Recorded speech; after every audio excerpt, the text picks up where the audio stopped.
Hello. Good evening, everyone. Welcome to No Life Digital. Today, well, first off, make sure you head over to all of the podcatching apps: Spotify, iTunes, Google Play Radio, Stitcher, Spreaker, Anchor. No Life Digital Podcast is available on all of them. Every Tuesday, 6:30 p.m. Eastern, we come live to bring you gaming and tech news and discussion. Today, a very, very short show. Not much going on at all. No new products in. Everything's sold out. It's impossible to get anything. And we're just kind of in a limbo state here. But we're going to talk about Amazon Luna. We're going to talk about Genshin Impact, which is a new weeb game that's actually pretty fun. Final Fantasy 16 reportedly in development for years. GameStop investor wants to turn GameStop into an Amazon rival.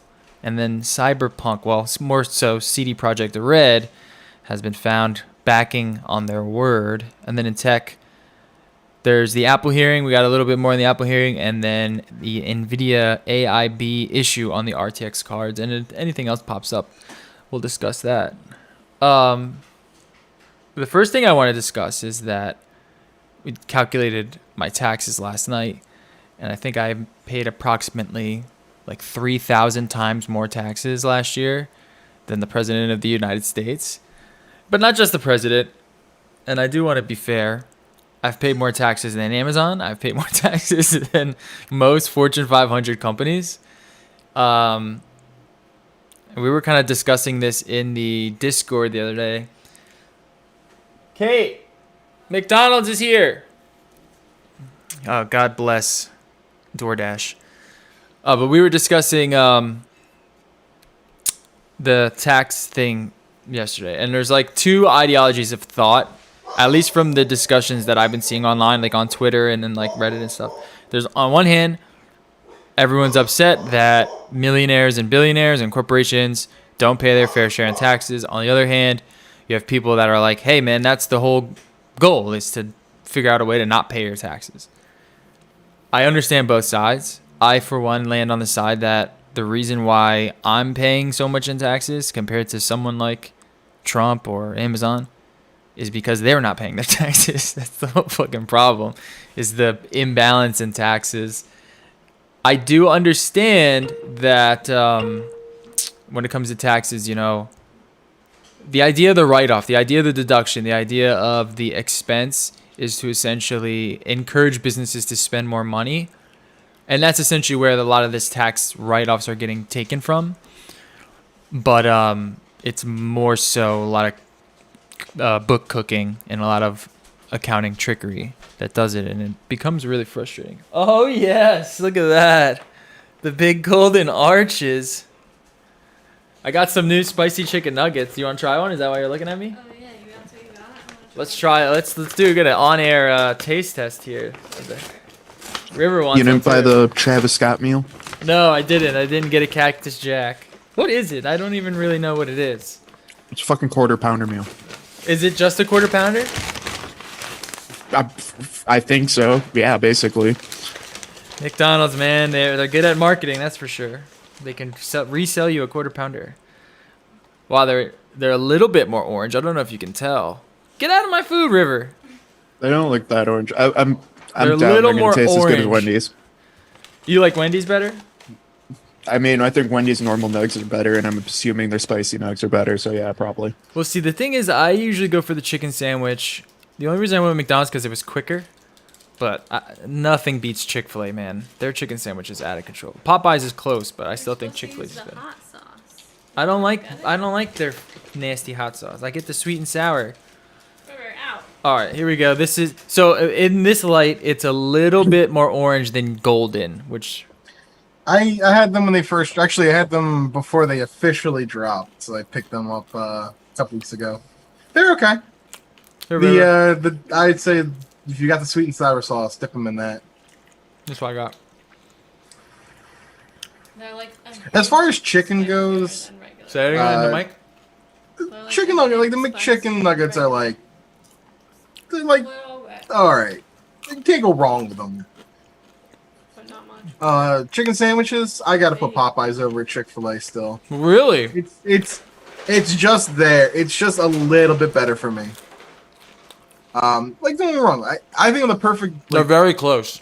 I would give the edge to Chick-fil-A and fries. Like the Cajun fries aren't bad, but I would rather have the waffle fries. Chick-fil-A's If I better. could have a Chick-fil-A waffle fries and a Popeyes chicken sandwich, that would be the combo. Yeah. I'm gonna vote Popeyes because they are very close, but Popeyes is noticeably cheaper, and there's never a line at Popeyes. And Well, then we have breading three is so... We have 3 Chick-fil-A's There's here. always and, a line. Dude, yeah. Yeah. I'm not trying to sit there and wait 30 minutes for fast food. I will I know. say though, if we're gonna talk about chicken nuggets, it's something about them Chick-fil-A nuggets, man. That's They're true. good. I haven't true. had them. You could eat Oh, dude, like no, I they're could not- eat they're 40 not so of good. them. They're ridiculously good. Spicy chicken nuggets? Not bad. I think I would prefer these over the originals. They're just like Actually, a I would touch. agree with that. I think I would if I wanted McNuggets, I'd get the spicy McNuggets. It's just like a little extra kick of flavor. It's really not much. They're not spicy in any way. They're just a little, almost like And I mean, there's that would black pepper help on it. because the like normal McDonald's chicken nuggets are like the least flavorful things on I the know. planet. Yeah, that's why they need the sauce so badly. Yeah, they're still good though. For some reason. What was it like? I just recently found out you can ask for the Big Mac sauce on any burger or any sandwich. Yeah, Yeah. you can buy. I didn't it. realize that. They can just give it to you. I wish I would buy a bottle of it. All right. So that was Something an Allen like that. dressing, my dude, and a little bit of mayo. That's what I hear. Apparently, the guy from Canada, there's like one of the McDonald's like head chefs from Canada, released the actual the actual recipe, but he did his own like how to make your own at home video on YouTube like 10 years ago. Yeah, Thousand Island. Yeah. Or just like It's not ketchup even and it's not even mayonnaise. Thousand Island. It's it was mayo. Ketchup. What, I don't think it was Russian any- I don't dressing. think it It's Let between me see if I Russian can dressing find it. and Thousand Island. See, Zaxby's chicken tenders are pretty decent. I wouldn't rate them over the others though. Though Zaxby's we've been eating a lot lately because they do have a kick-ass family meal and then also a two meal thing that we've been abusing Oh, during the pandemic. So it's They have a actually. Oh. I'm sorry. Okay. It's mayonnaise, sweet pickle relish, yellow mustard, white wine vinegar, garlic powder, onion powder, and paprika. Is So, what the McDonald's chef in Canada, like the Which is- actual like guy from Canada. yeah, it sounds like said. Russian dressing. I was gonna say very similar to Russian dressing in Thousand Island. Okay. Yeah. No, I don't even like yellow mustard. That's the thing. Zaxby's is What is if you Zaxby's? need to feed a family or even two people, they have a $15 meal for two people that's pretty good. But if for like $25 you can get 30 wings and like a pound of fucking fries. That's pretty good. And it's that meal's amazing. We just go and like buy that and then we have food for like 2 or 3 days. So I don't know. I've if never you guys heard of have noticed. Zaxby's, man. That's Have you guys noticed finding new restaurant names that you've never heard of before? Oh, and on, DoorDash, that's a ton of ghost Grubhub and kitchens. DoorDash. And then you find out, like, I saw one that was like, it's just wings. I was like, I never heard of this place. They look like It's just a decent Chili's. deal. It is just Chili's. It literally is Chili's under a wait. different name. And I was like, you know what? Based on the sole fact that you lied to me, I was gonna order. No, that's like when Chuck E. Cheese's was selling their pizza under a different Wait, name. why would they the- do the that? Pascali's Pizza is Chuck E. Cheese. Yeah, because they Well, okay, They it's don't wanna not have the just Chili's, stigma. but it's a. It's And the- you're right. They don't have a stigma, but it is just what some companies are doing is making ghost kitchens in their already a restaurant and just being like, okay, cool, this is a way we can right. launch a new product line and hopefully get it hype or something. or they bullshit. call them just call it a new restaurant. virtual. They call them virtual restaurants. That's fucking genius. Chili's parent. This is an article from August. Yeah, Chili's parents. Parent you use company DoorDash, says it'll tell you- weeks-old virtual it'll tell you chicken who the- chain. Yeah, it'll tell you who if you use DoorDash, it'll tell you who the parent company is. Yeah, It's Just Wings operates out of a company's existing Chili's and Maggiano restaurants, generates $3 million in weekly sales. They said it will soon be a $150 million brand. That's fucking genius. It's what they did because you don't realize it's Chili's, and your mind goes, you know, That's pretty you darn weren't. Like, impressive. you might have this stigma of I don't really want to order Chili's Yeah.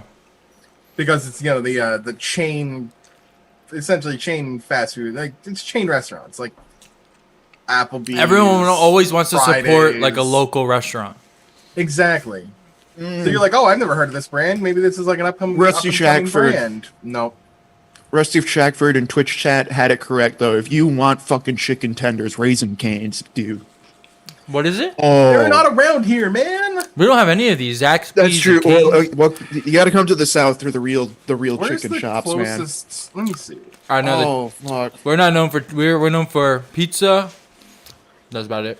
Maybe Yeah, no, cheesesteaks in Philly. Cheesesteaks. I want some good southern Raisin chicken right now. Cane's, dude, is that's all they do. They literally just do chicken tenders. That's literally it. It's I chicken love tenders. chicken You can tenders. get it as chicken tenders or chicken tenders in a sandwich, and like lemonade. And Hell yeah. it's basically Chick-fil-A chicken tenders, but taken up a notch. And their sauce is pretty What's good. it called? Raisin Canes. It's Raisin from Cane's. Louisiana. The closest one to us would be 300 miles away.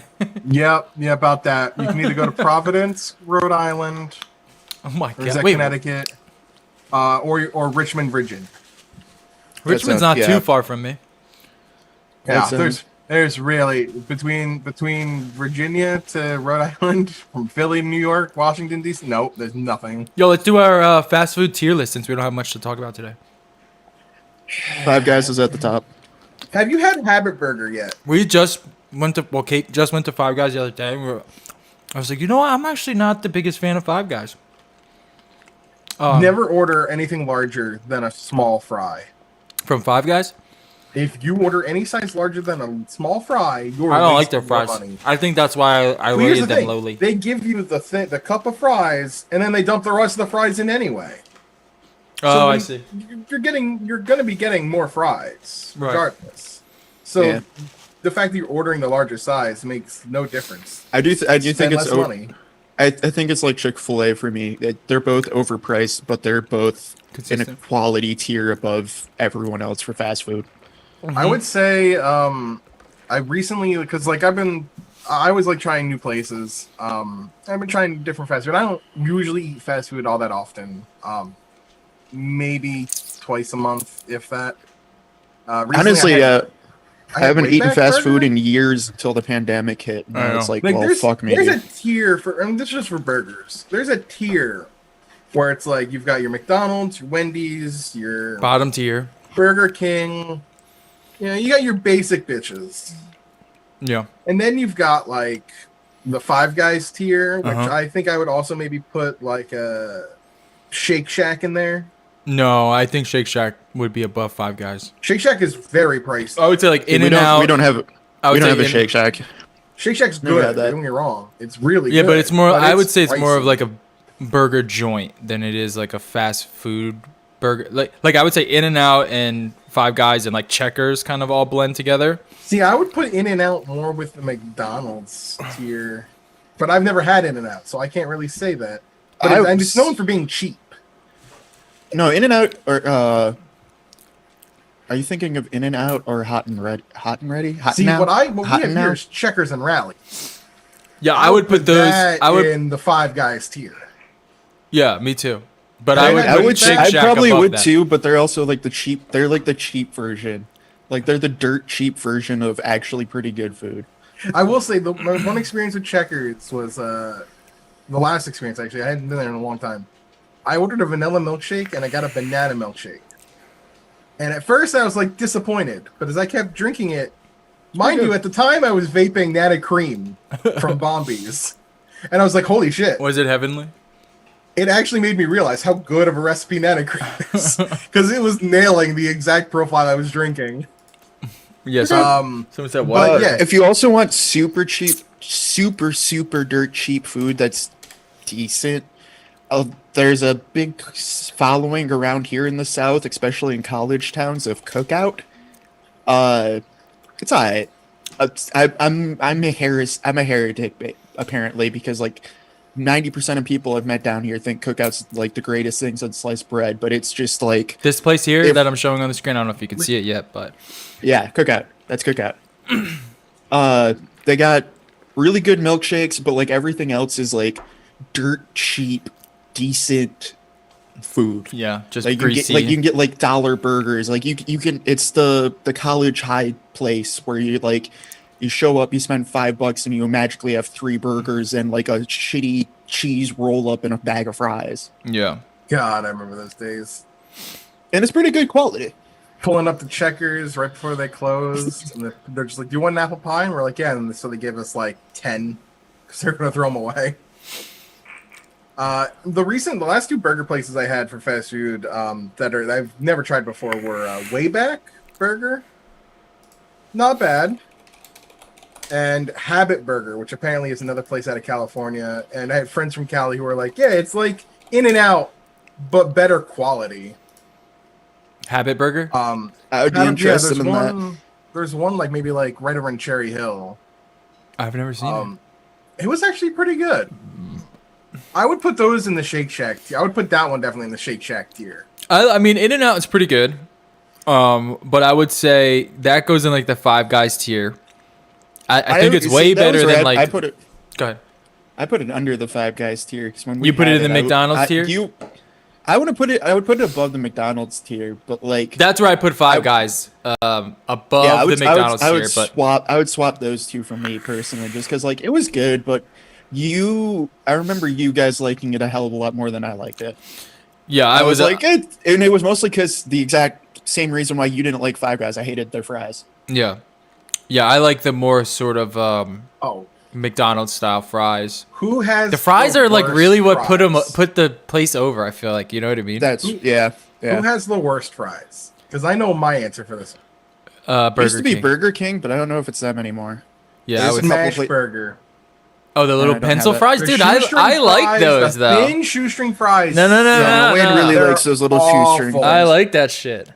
Can't I stand love that. that. Oh man, I they're would so rather good. have steak fries. Than And then they put like the garlic aioli on it, don't like it at all. and it feels like you're having a heart attack while you're eating it because it's so fried and Smash greasy. Burger's like the try to be a healthy alternative of Five Guys. I like it. I do like Smash Burger. I would say the burger, Five Guys burger is probably better than Smash Burger, but I think Shake Shack is the best fast food. If we can classify that as fast food. I'm sad that they took away the peanut butter shakes.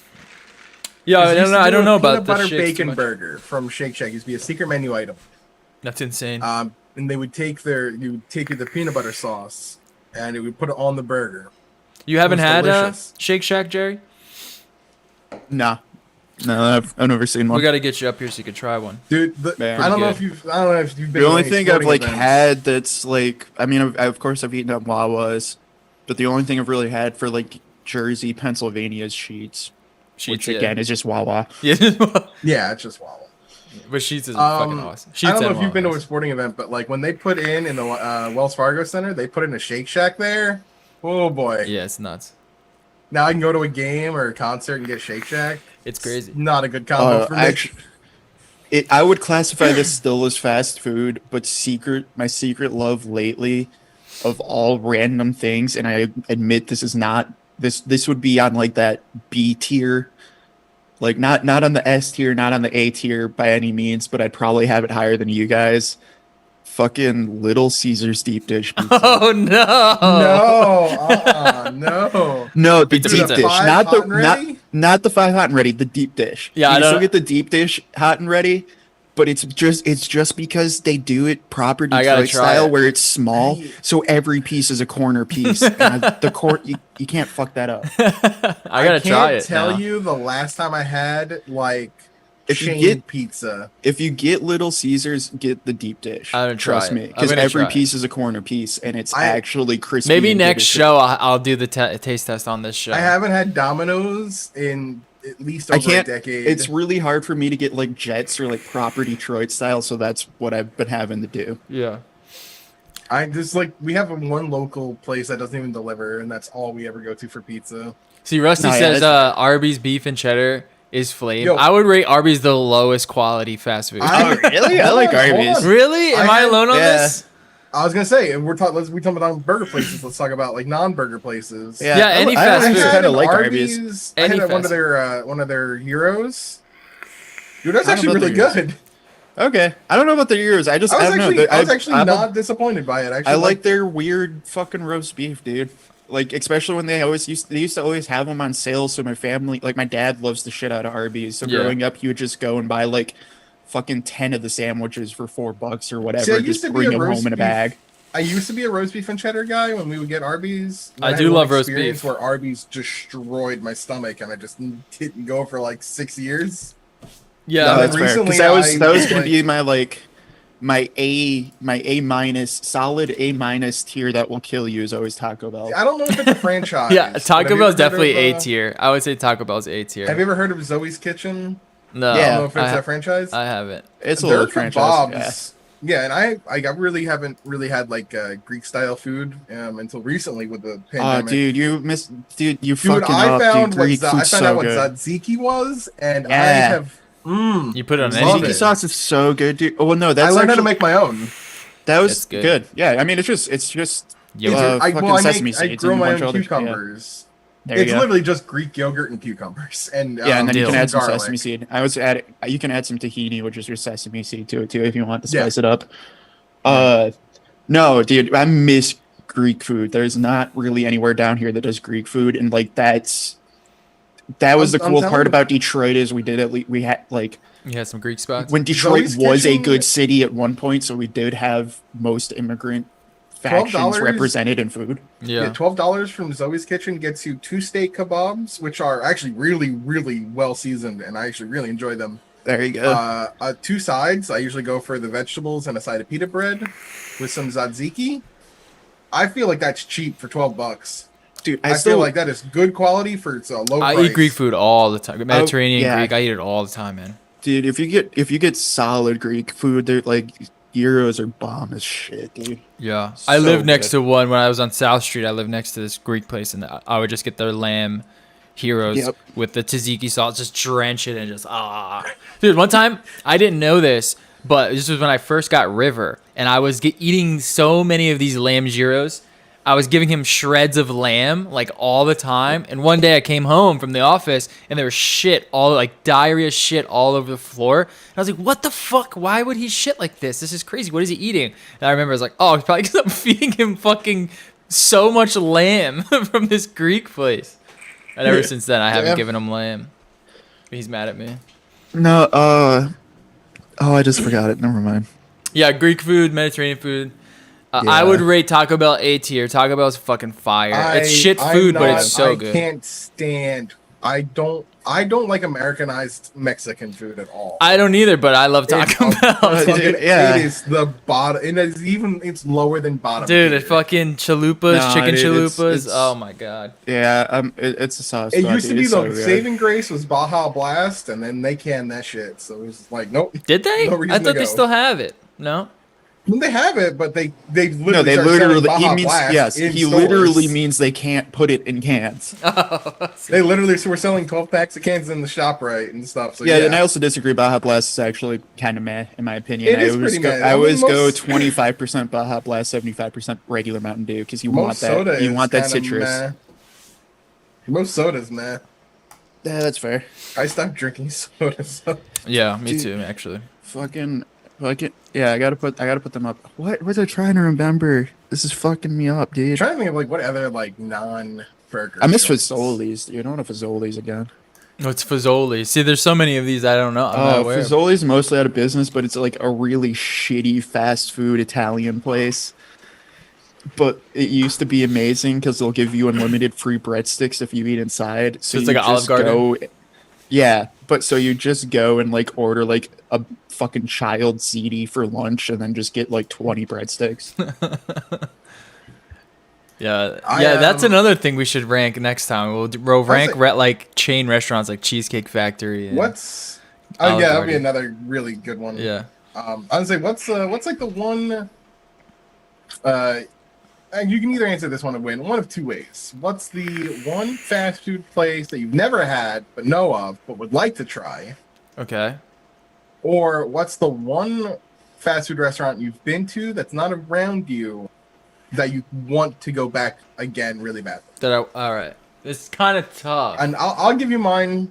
I've never had A&W, and I would love to try A&W's like food. I know they're for root beer, but I would love to sit down at an A&W restaurant and try them out.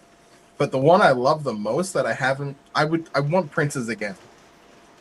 The hot chicken, Prince's in Nashville, but like they're still a chain, but they're not around here. You have to like Vegas, Nashville, and I think there's a few other locations.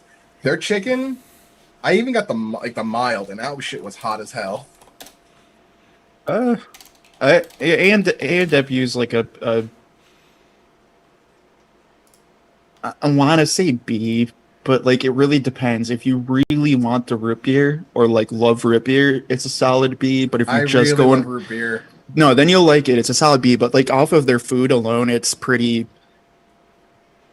It's like standard fare. it's like a C plus. It's like. It's Here's just like here's regular burger.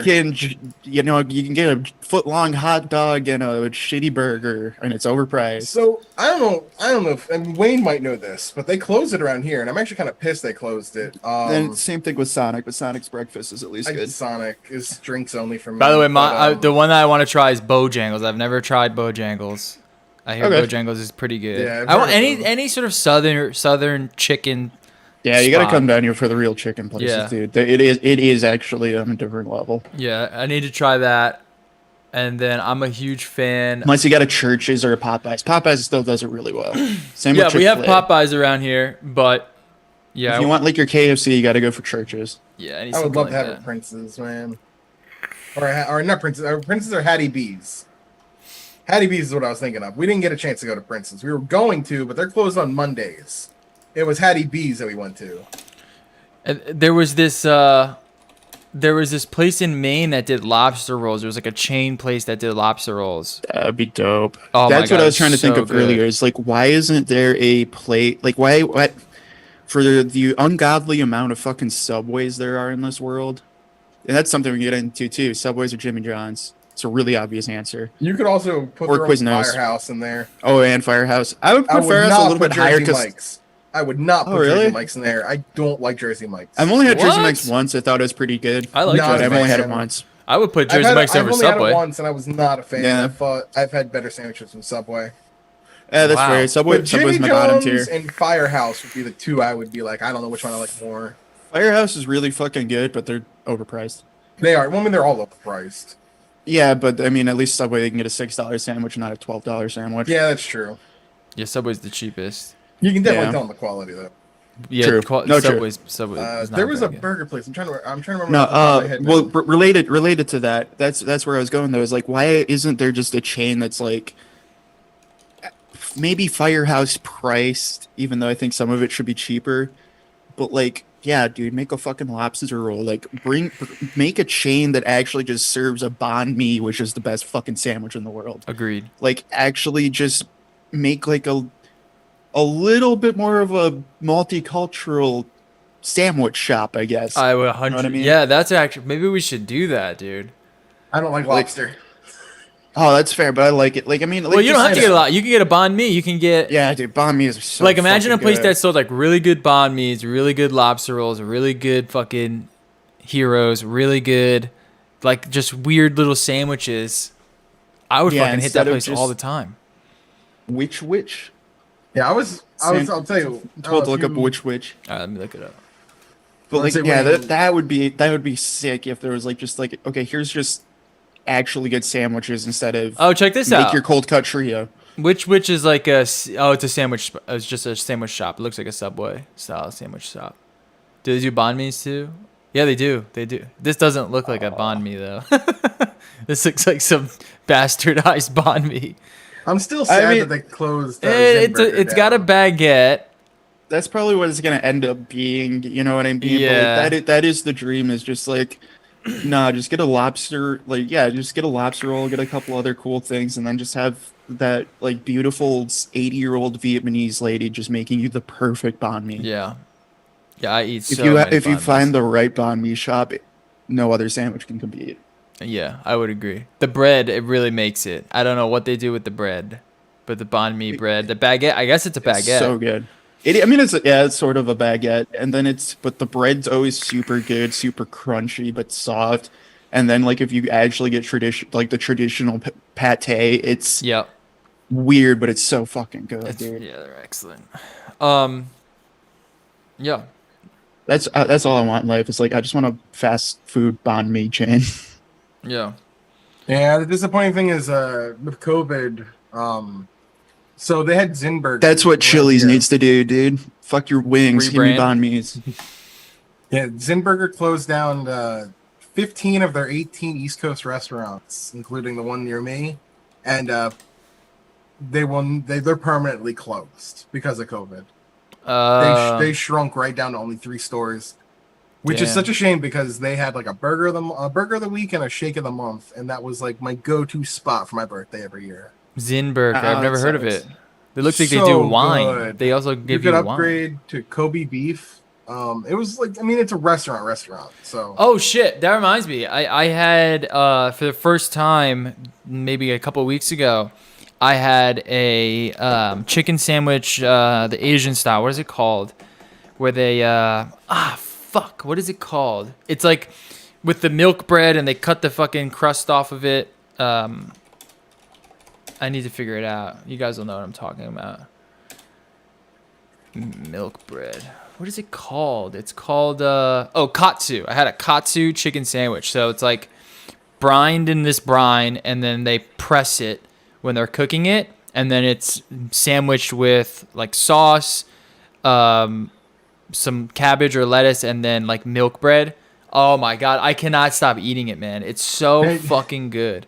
The word katsu for me, it immediately makes me think of my favorite ramen, which is shoyu chicken katsu ramen. Yeah. Which is, I don't know if you guys have a good ramen spot around you, but like, We So do and good. don't. We don't have like There's so many good ramen I don't spots know. around here. Unfortunately take down here ramen- it's still kind of we have whatever that big chain is, but that's it.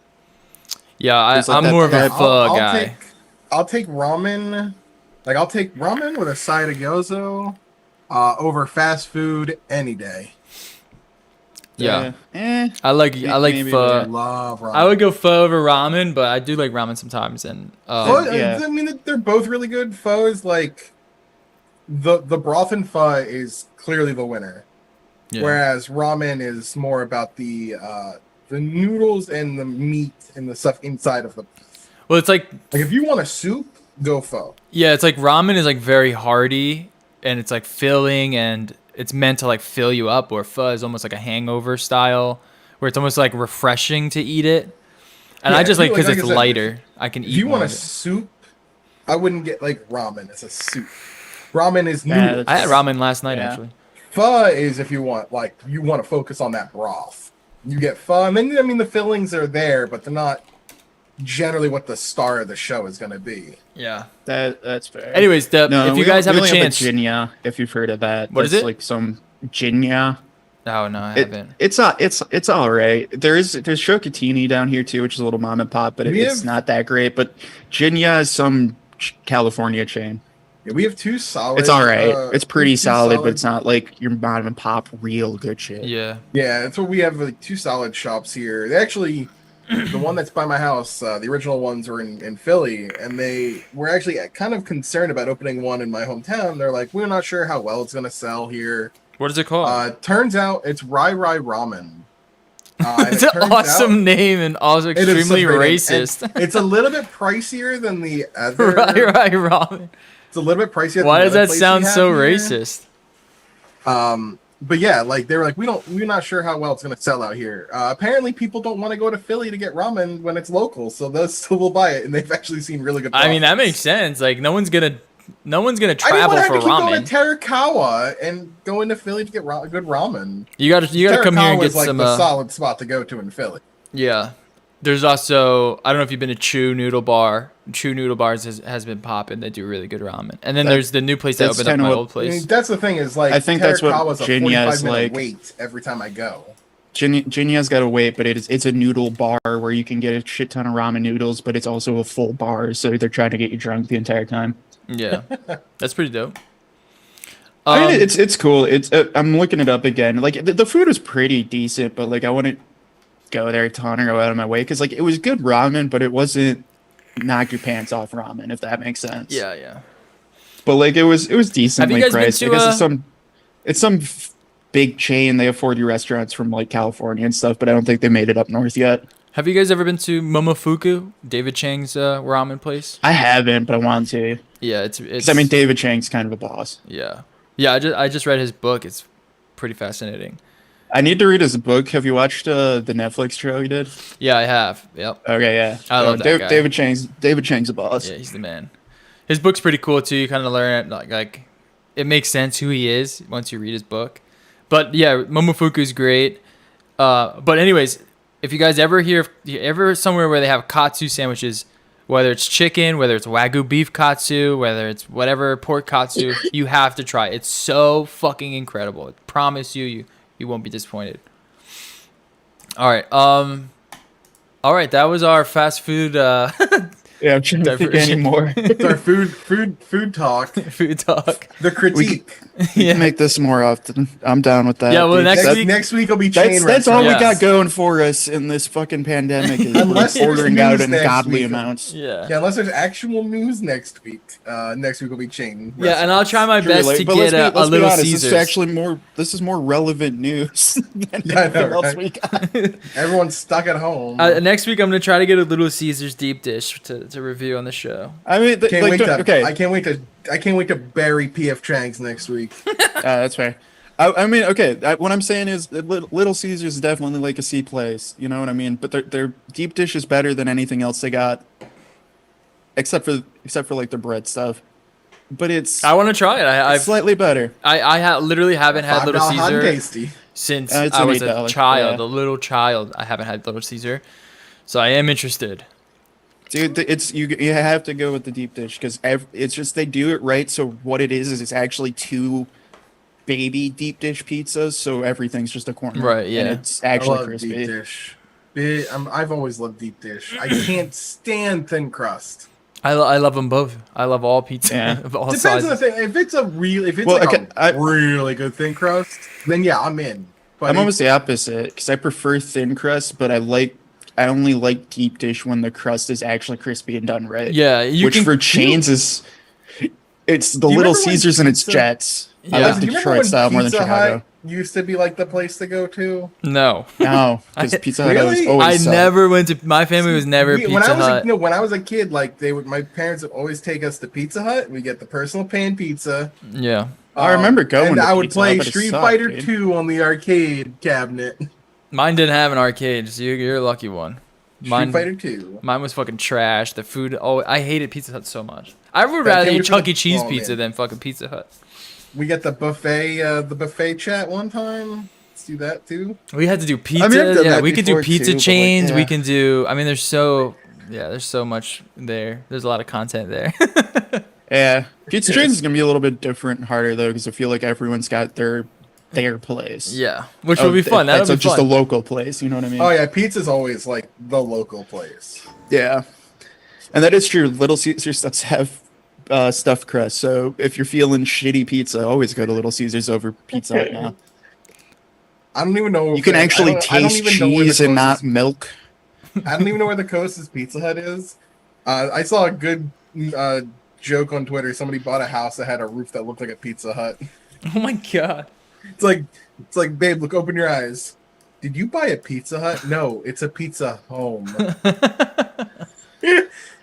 All right, Doobie, you want to talk about Genshin Impact real quick? I have some video Yeah, footage let's here. talk about waifu Breath of the Waifus. I heard about this like a few days ago, and I downloaded it, and I was pleasantly surprised. I will say that. I remember seeing the trailers for this, and I remember like thinking when I first saw the trailer, and then when I saw the trailer again recently, it's like this shit just looks like Breath of the Wild. Yeah. It just looks like it's gonna be a straight rip off Breath of the Wild clone, nothing new, just whatever. It's out of China, whatever. It's gonna be just another ripped game. We've seen them all before. We've seen plenty of ripped assets. Yeah.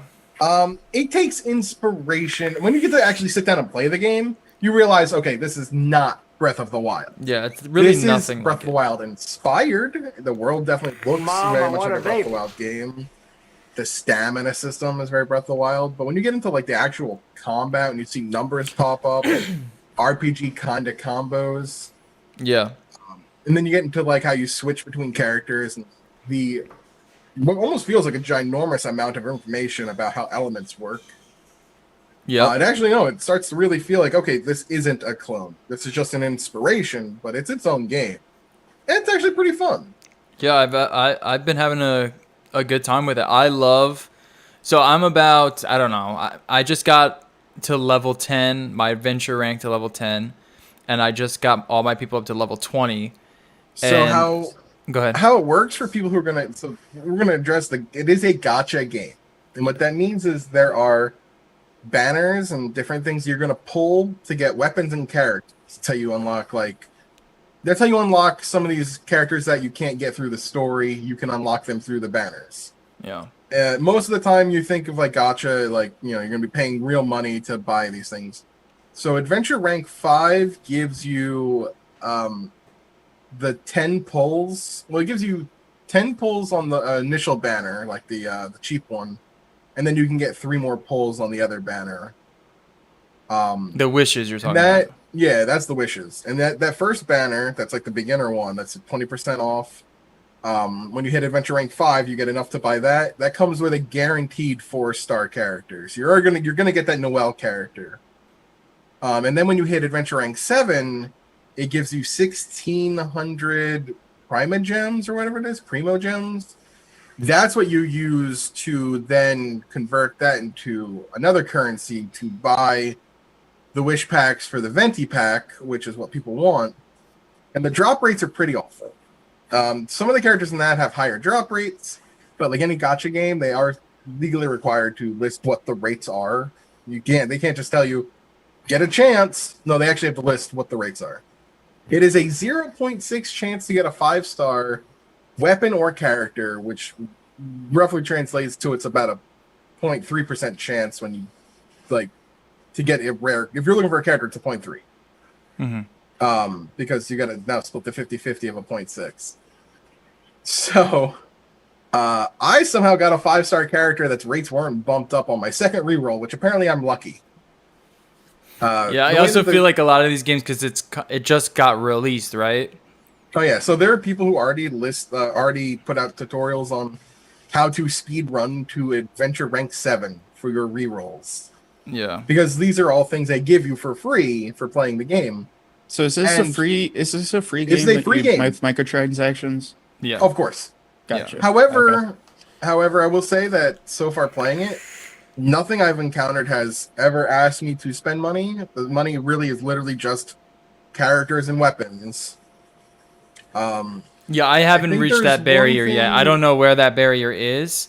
From what I understand, that barrier comes when you start to like redo dungeons and redo boss fights, and then they give you like drops that you can then use this like stamina bar that replenishes every 24 hours. But if you want to re-up that, you can pay money to re-up it. Mhm. That's kind of where it comes in. But that's only for that specific part.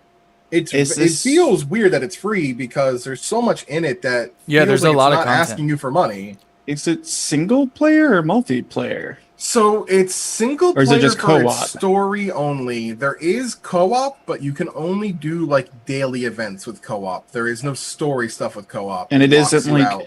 PvP or anything either. Nope, it No. is PvE. It's like a single player game. Why the fuck would you ever spend money on this? You don't. I really don't. Okay. There is no reason you would. No, honestly. that's fair. Okay, power But it's- to them then, I guess. Yeah, it just And the that game's seems like actually. odd.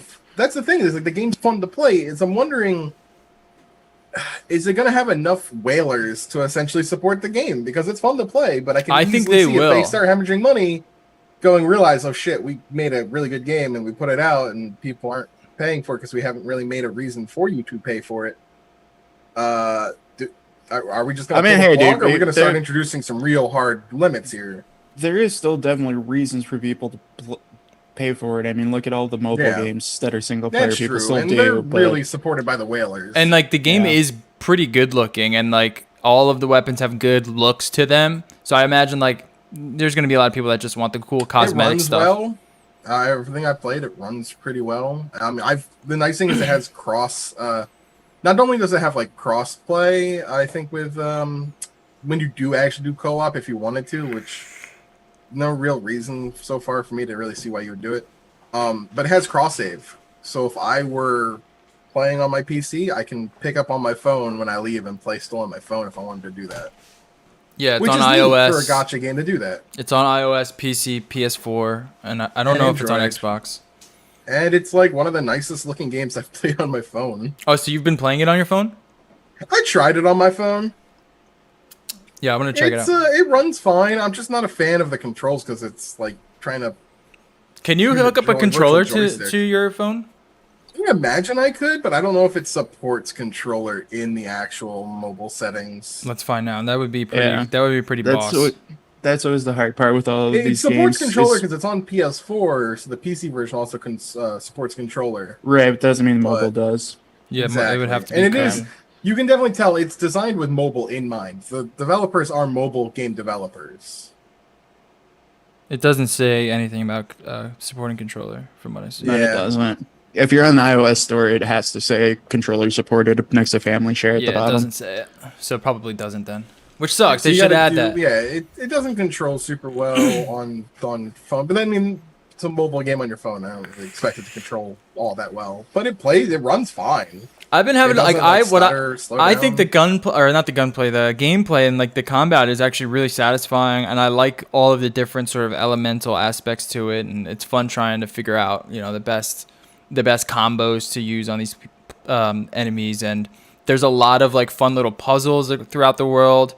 There's a lot of fun dungeons. There's a lot of like weird little, like very Breath of the Wild, where it's just like anywhere you go, there's a weird little puzzle to do, or you have to fight these enemies to unlock this thing, which unlocks this thing.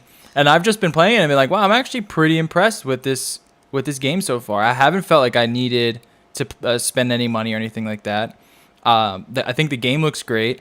I think the writing is fucking atrocious, and the voice acting is atrocious. I don't think the voice. I wish the I- VA sounds, and you can play in Japanese if you want to. I wish these games understood like a lot of adults play these games. They don't have to write like they're fucking babies. Like I hate the writing on all these games. Yeah, They're it's so that- it's bad. that great anime writing. Oh, it's so stupid. I do. It makes me I so do angry. feel like I recognize some of the voice actors, but I can't find any credits for them whatsoever. Yeah. So it's weird that there's no credited like VA cast. Like they're not even if you go into like their profiles for like the characters you unlock. So here in the Next to combat, you can microphone see in me. English. It just has a dash. It doesn't even tell you who their VA is. By the way, here with this combat, you can see I'm like constantly switching characters, which is fun. And it's just nothing really like Breath of the Wild other than the stamina meter, the fact that you can climb anything, and like the design, like the look of the world and Yeah, the the characters. looks of the world and especially the fucking map. Yeah, like the grass has Yeah. that same exact look to it, and And just like unlocking. It's honestly the map too. The Yeah. map Unlocking is the- such a ripoff. unlocking like more parts of the map just as satisfying as it was in Breath of the Wild. yeah, that's the first thing I was doing was just going. Who knew around. that was the way to go? I mean, like I've always been that kind of player, though. If I play like Assassin's Creed, who I used to, Unlock the it's map. like, all right, time to waypoint the entire map, unlock places because I want the map to be unlocked. Now I will Welcome say, to World of Warcraft, my dude. I don't like. Oh yeah, I don't like how they block you off from certain areas of the map until you reach a certain level or do something. Very unlike. Welcome to Breath World of the Wild. Warcraft, my dude. Yeah, very unlike. that is definitely Wild. that is definitely the mobile part. Yeah, yeah. I mean, there's definitely aspects of like the gotcha style in there, and they don't really shy away from it. But I haven't really. The reason I've been playing it is because it's been fun, and I haven't felt like I got into an area where it was like, oh well, now this is where they want me to spend money, so fuck it, I'm gonna turn it off. I don't know if that's coming up or not. Like I said, I'm not that deep into it, but I will let you know if that does happen because I plan on continue playing it. I don't know. I think it's pretty fun. From what I see, when I saw with the Adventure Guild, when you first get into the town, the highest rank for adventure rank is 60. 60, yeah. So if you're level 10 now, I mean, imagine it's going to scale, so you're not going to be like pummeling that constantly. But it's nice because like even simple things like defeating a small mob to get a chest increases your adventure rank. Yeah, everything. Yeah. So it really does feel like everything you do is going towards upping that rank. Yeah. Whereas like Breath of the Wild, sometimes it was like, all right, you beat these enemies and you got a common chest and there's really nothing in there. It's like, okay, that really didn't do anything for me. It's cute, but that was, why am I doing this? Yeah. Yeah, I do wish there was a little bit more. I don't know.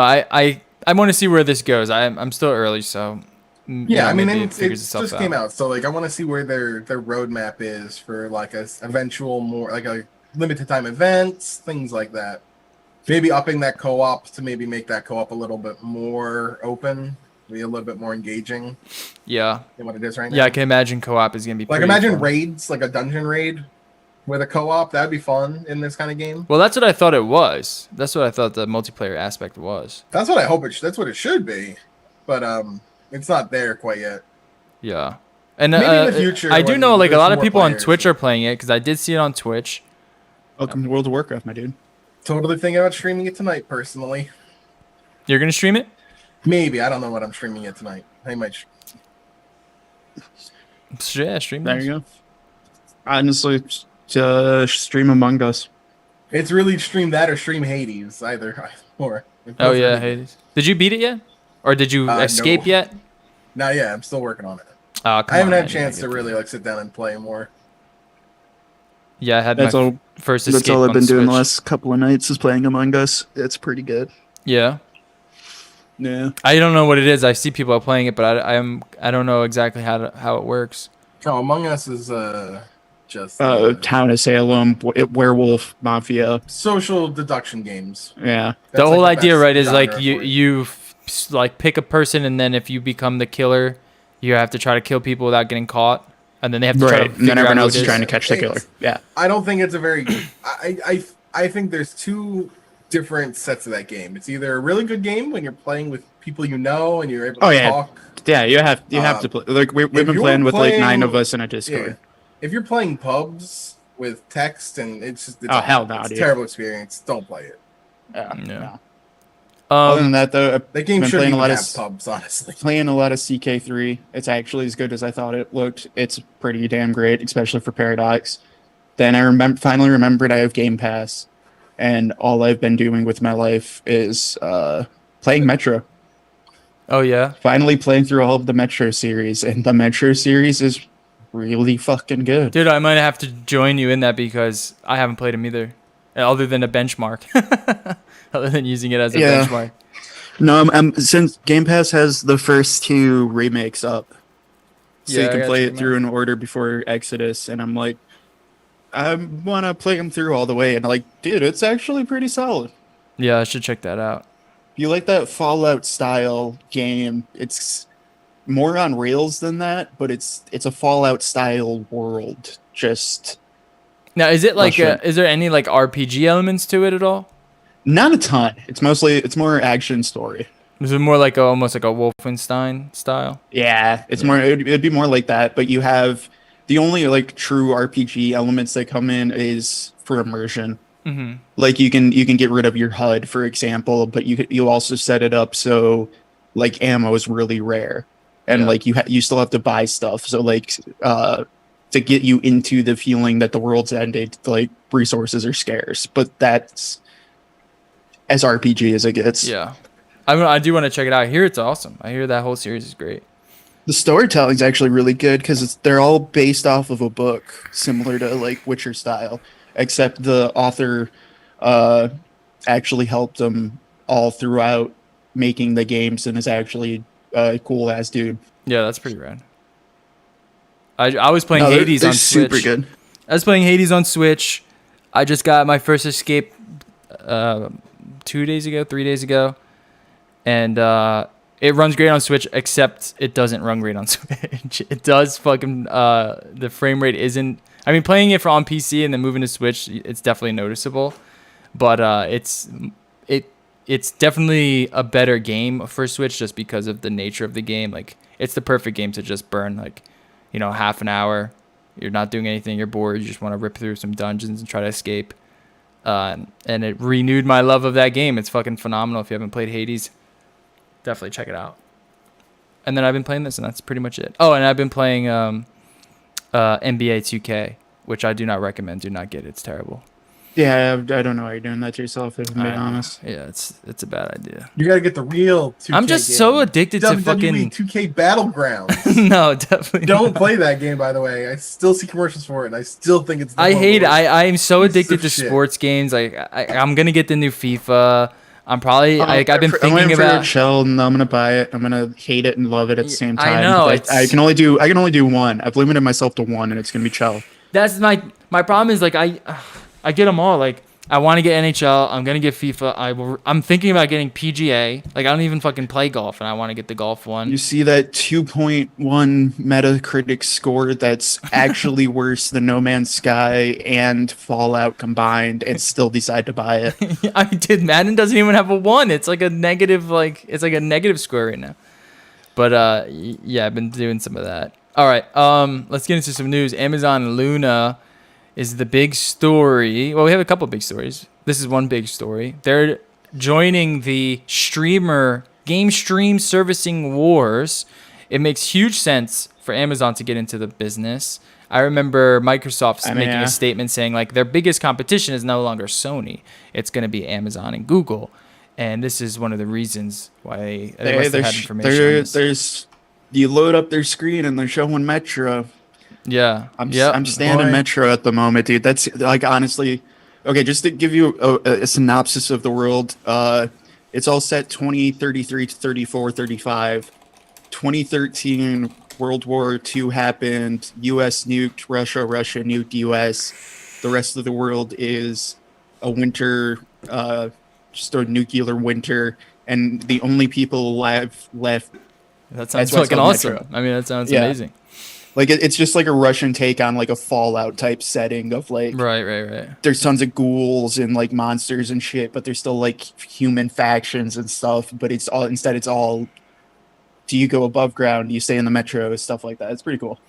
Yeah, I think I'm gonna check it out. It's on Games Pass, and I have no reason not to. And now Exodus isn't though. Exodus isn't, but it's gonna be on Luna, and so is Control. I mean, just from this screen, this screen, it looks very similar to the Games Pass lineup, sort of. You have That's Abzu, you have interesting Metro. too. Yeah, you have that Rhyme game. You're gonna have Right. the Ubisoft games.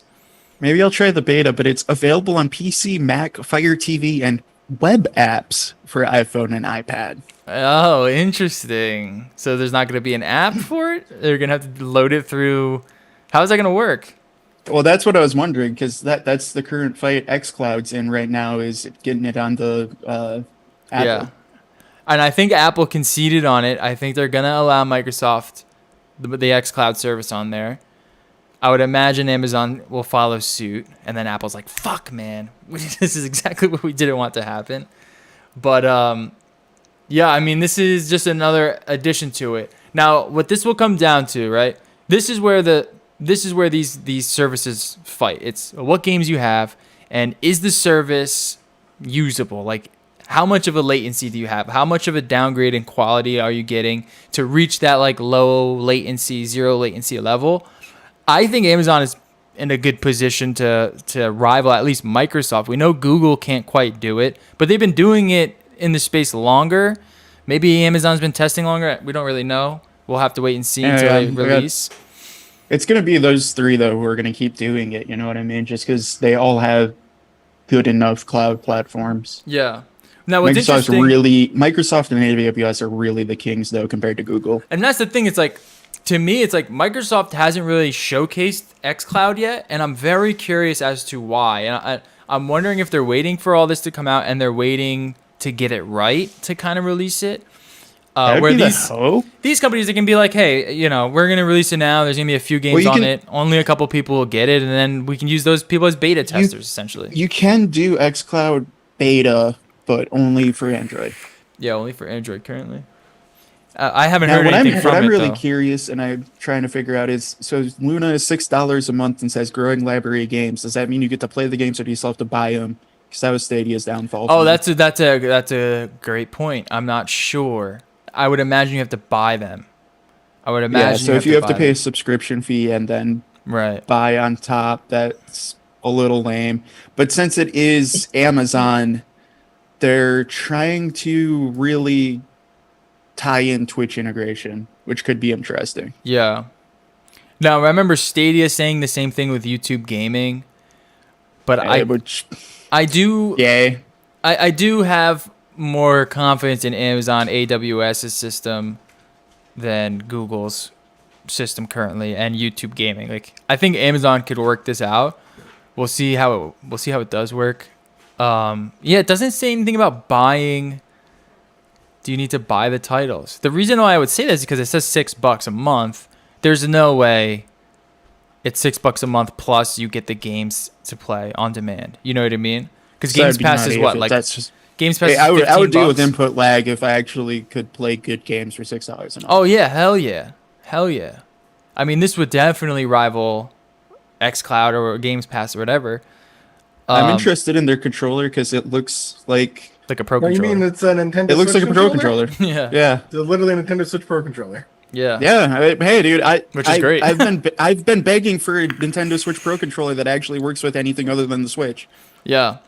That doesn't have a drifting left stick, hopefully. It does Yeah, look fingers exactly crossed. like it. I wonder if it's like the same company that makes it. But no, like that's been the downfall of the Pro controller for me. Is it's a Bluetooth controller, but it's still on Nintendo's proprietary thing, so you can't pair it to anything. Yeah. Like if I compare my Pro, if I could, PC. I think you compare it to PC. Yeah. yeah, but it's still hacky. But like you can't pair it to like your iPad to play games, for example, and stuff like that. Yeah. Like it's Yeah. still locked on its own little weird Yeah. wavelength versus the rest of them. Yeah. I still like the 8-bit though SFC Pro 30. It's still been. I might buy a second one. I mean, this controller does look pretty nice though. It does look like Looks it. like- Looks I better mean, yeah, it than looks like a Stadia. good Pro. It looks like the Pro controller, and it's cheaper. But like, sure, dude. Yeah. So they're claiming. We're getting into the world of a DualShock and an Xbox controller is gonna be $90. Hell yeah, give me a $50 Pro controller. They are claiming up to 1080p 60, 4K coming soon. Ubisoft's lineup will be coming. Same thing. I'm wondering. When you see it here, it says $6 a month for Luna, and then Ubisoft is separate, and the pricing coming soon. So I'm wondering if they're gonna have like separate developer subscriptions, where it's like, all right, well, what if I want? Because then that would be interesting. Because then that would make more sense. $6 a month to use Luna, and then maybe $5 a month for Ubisoft's package. But then you don't have to pay for Ubisoft's games, right? Because whatever, like Uplay or whatever it was, or you have EA Play, which is what, like $50 a year, and then you just get access to all their stuff. That would make more sense than having to pay full price for the games, and then again on top of that the service, like what Stadia has. But we'll see how this kind of works out. I'm very fascinated. I just want to see. I'm just wanna see it work. Early access because fuck it. You're gonna sign up for it? Yeah, I already. Yeah. I already requested for it. We'll see. We'll see how that goes. So yeah, that's the sort of the biggest news from gaming currently, and then we'll do this story next. Jason Schreier, we all know Jason Schreier, ex-Kotaku alumni, moved to Bloomberg. Last year, the bosses of CD Projekt Red approached me for an interview. They wanted to announce that for Cyberpunk 2077, they would be avoiding mandatory crunch. This week, they sent out an email to staff announcing a studio-wide mandatory crunch. Hold on, I need to add a proxy to this because I ran out of Bloomberg articles. I could see this Luna actually being, and that is the introduction price. I could see that possibly being the actual price. And I'm saying that With the just games? because including the games, because actually they're not really showing a ton of games, but the games they are showing, that a lot of those are currently what you can also get for the PC only Game Pass, Yeah. Which would make which sense. is And which that is would, $5. yeah. It would be interesting, that for sure. I think they have to go that route. They saw Google do it and fail. I I just don't. If you have to bump up the price, then bump up the price. But I don't think people want to pay $60 and then your service just to play a shitty version of that game. You know. Exactly. So that's my guess. And I'm just basing that off of like literally if I have Game Pass open right now and like 80% of the games they're showing. Yeah, a lot of those games download on Game Pass. Yeah. Cyberpunk 2077 publishers orders 6-day weeks ahead of game debut. Polish video game developer CD Projekt Red told employees on Monday that a 6-day... Oh, by the way, I found out the other day, I told Jerry this in the Discord, GOG.com is owned by CD Projekt Red. Did you guys know that? The fucking... what is it called? Good old games, Good old dude. gamers, yeah. I didn't know it's Good owned Old by Games CD was Projekt Red. I did CD no idea. Projekt. I always Yeah, thought it was Galaxy of Games. It's good old games. It's good old games, dude. Yeah, good old games. It's good. No, it's good old games because how they started, and this is why Total Biscuit liked them, they were legally getting ports of old games and letting you download them DRM free. Yeah. But you could actually get like a true Key. legal port of like Baldur's Gate, etc. and shit like that. Now, if you wonder how CD Projekt Red has all the money to make something like Cyberpunk, this is why. This is their constant stream of revenue that's allowed. They're no longer indie. At this point, you're not an indie developer. I would. True, but I also don't think GOG's doing that great either, though. To be fair, It might not, but it's definitely revenue. You know, it's definitely right. No, that's true. But assets I and think revenue. that was because I looked it up on Wikipedia. So take that for what it is. But they were saying that's how they realized they could do Witcher was just actually coding and translating all of the games that they were doing for GOG. Yeah, interesting. All right. So, anyways, back to the article. Employees told on Monday that 6-day work weeks will be mandatory leading up to the November release of the highly anticipated Cyberpunk 2077, reneging on an earlier promise to not force overtime on the project. Red, a subsidiary of Poland's biggest gaming company, CD Projekt SA, has been criticized previously for engaging in crunch, an industry term for excessive overtime in game development. The practice often lasts for weeks and can stretch out for months, even years. Co-chief exec Martin Iwinski last year told gaming website Kotaku that the company would be avoiding mandatory crunch and was committed to allowing employees to work without overtime. But an account from a CD Projekt Red employee recently, as well as an email to staff earlier this week, indicate that the company hasn't lived up to that word. The employee, who asked not to be named, discussing private information, said some staff had already been putting in nights and weekends for more than a year. And in the email, CD Projekt Red studio head Adam Badowski wrote that he was optimistic about the state of 2077, which stars Keanu Reeves, and that they had sent the game to be certified for release on Sony Corp's PlayStation and Microsoft's Xbox. Now, he wrote, it was time to fix the game's many lingering bugs. Quote, starting today, the entire development studio is in overdrive. Your typical amount of work and 1 day of the weekend. The extra work would be paid as required by Polish labor laws. Many other video game studios don't pay for overtime. I take it upon myself to receive the full backlash for this decision. I know this is in direct opposition to what we've said about crunch. It's also in direct opposition to what I personally grew to believe a while back, that crunch should never be the answer. But we've extended all other possible means of navigating the situation. I mean, what the fuck, dude? What the fuck? Like, yes, like, duh. Like, why are you even put, like, this is what makes me mad about all of the gaming industry, the gaming community. Like, it's all bullshit. Like, it's just all bullshit. Of course he's gonna say that about crunch. What was going on a year ago when they did this? Then when they approached Schreier about saying we're not going to do crunch. It was Red Dead. Thing at the same time it was Red Dead. Remember Red Dead, and then they were reaching no, out to because get this game was PR. supposed to come out 9 months ago. Yeah. They reached out to get good PR.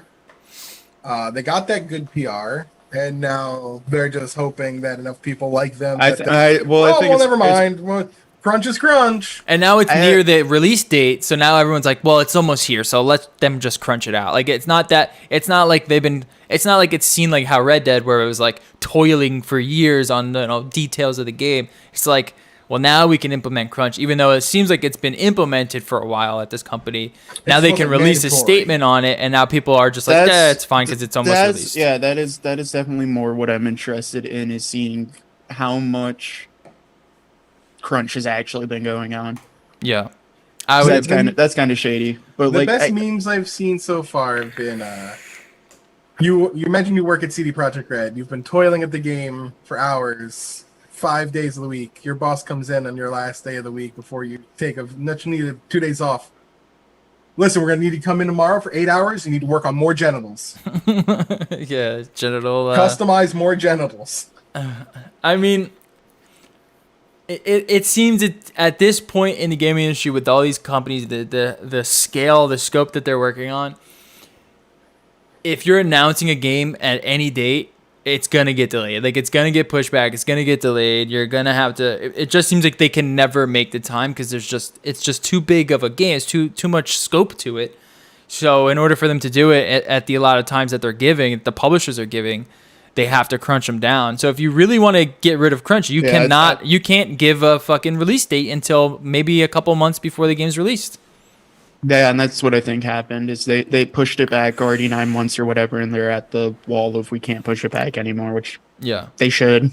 Yeah, but I also see why they can't. Yeah, I mean, well, how many times did they officially delay it? 2 times already, or has it been 3 times now? I think it might have been 3, but yeah, it's at least 2. Yeah, pretty.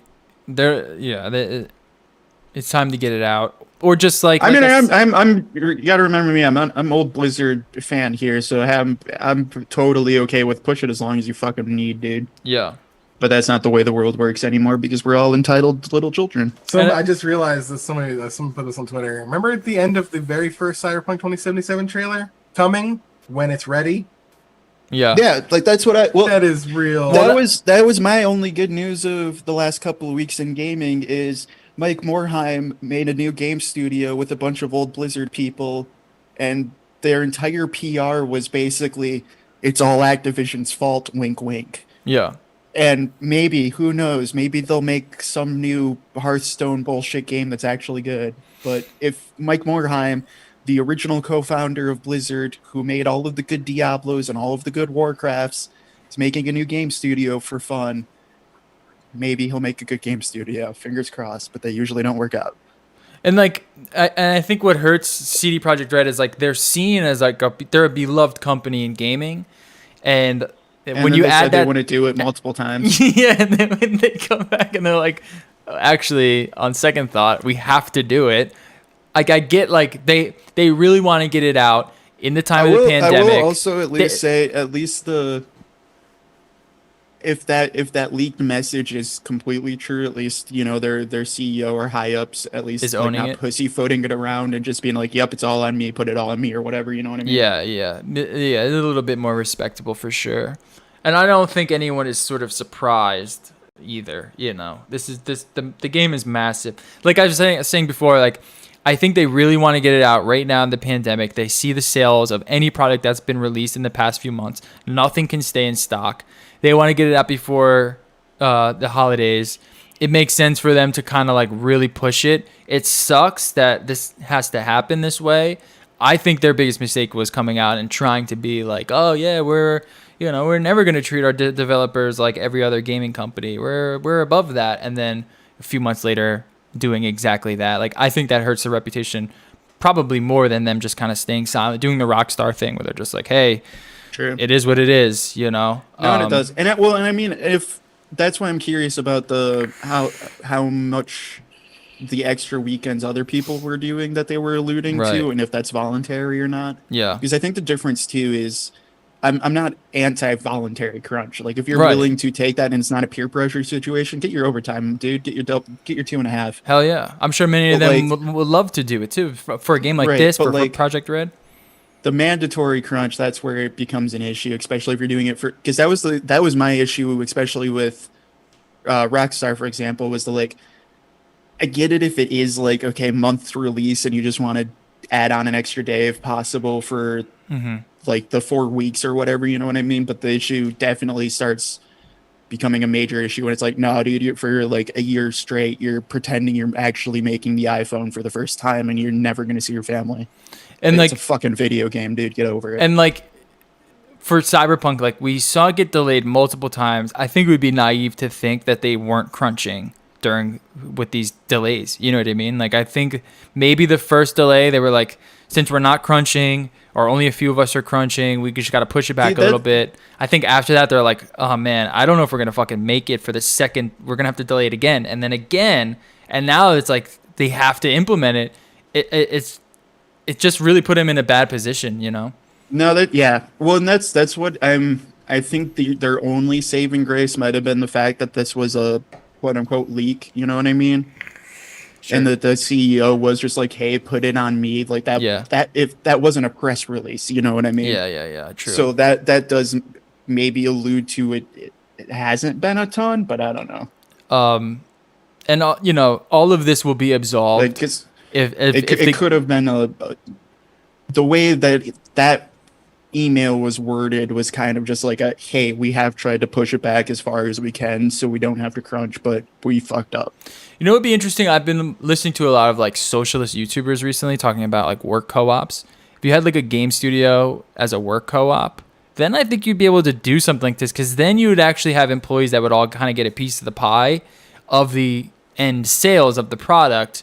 Because like I was going to say, like, if this game comes out and it reaches the levels of expectation that we all have, I mean, then all will be absolved, right? No one will really fault CD Projekt Red for crunching their employees and implementing mandatory overtime. I think if you could just take that and have that understanding, if you implemented some sort of co-op, which they'll probably never do, but it's some sort of like work co-op where everyone gets a piece of the pie, I think you'd have a lot more productivity out of it, and you'd probably have more people willing to put those extra hours in because they know, hey, if we put these extra hours in, we're going to get a better product. A better product's going to sell better. We're all going to get, better paid. And it just, I don't know. I've been thinking more about work co-ops in certain industries, and I think gaming actually could benefit from something like that. It seems very maybe, necessary. but that's one of those things where it would really depend on the size of the studio, and I don't see that working on a mass AAA scale. Yeah, I would be interested in seeing something like that. Like, I think that could be possibly a viable route for like indie companies, you know what I mean, who are only like a team of 10 at most, who are like, sure, yeah. We do need to always crunch basically so we can at least profit share and actually get something out of the crunch. Yeah. Instead of a 37 annual salary. Yeah. I'm fascinated by the idea of work co-ops. All right, that's the other big story. CD Projekt Red pushing their employees to the crunch, to the bone, trying to get Cyberpunk out for the masses. I'm still so hyped for it. I cannot wait. Yeah. It's gonna be. Dude, I know it's gonna take years, but I am super actually interested in that Dreamhaven studio that Mike Morhaime built. Yeah, it's gonna take a while before you see anything, but yeah, that would be pretty dope. Well, what it sounds like is he's making a publisher house, so he wants to have that level of control over it. And then he has 2 studios underneath him that are 2 teams of 3 of former Blizzard people, mostly Hearthstone people. Which, in fairness, the original Hearthstone people were all also old Blizzard devs who worked on every other game, basically. Yeah.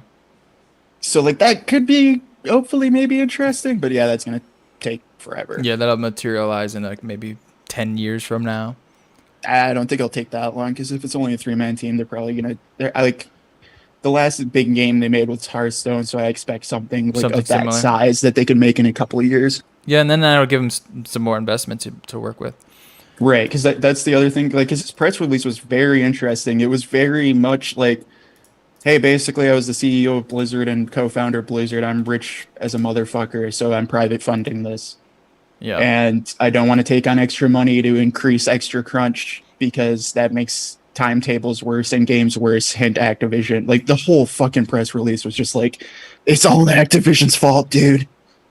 Yeah. Which probably isn't completely true, but that's a damn good press release. I'm curious to see what he does. Like, if that's kind of his angle, I'm curious to see how they would kind of counter that. As much as everyone kind of gives shit on Activision and the EAs and just the publisher world, they have been almost a necessity for a lot of these games just because of the amount of money that's necessary to fucking make them, All right. Yeah. I don't know. I just thought it was very interesting, like, the way that whole press release read of just like. Well, obviously, like, they seem pretty distraught by how the history of Blizzard has been co-opted from Activision, Yeah.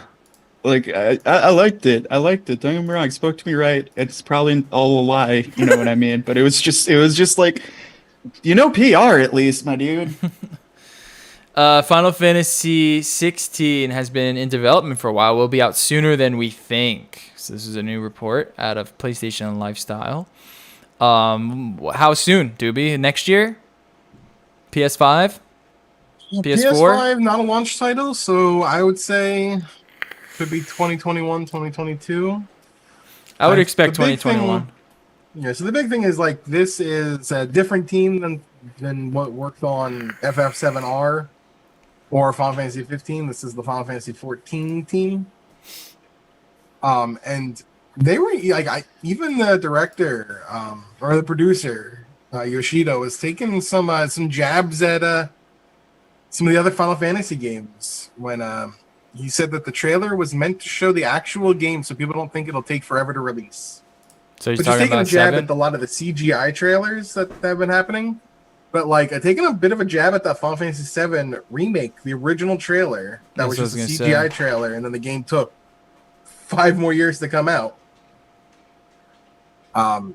If there's anybody right now in Square Enix that I kind of have some trust with, Final Fantasy new title at least, like 7 remake was good, and I want more of it.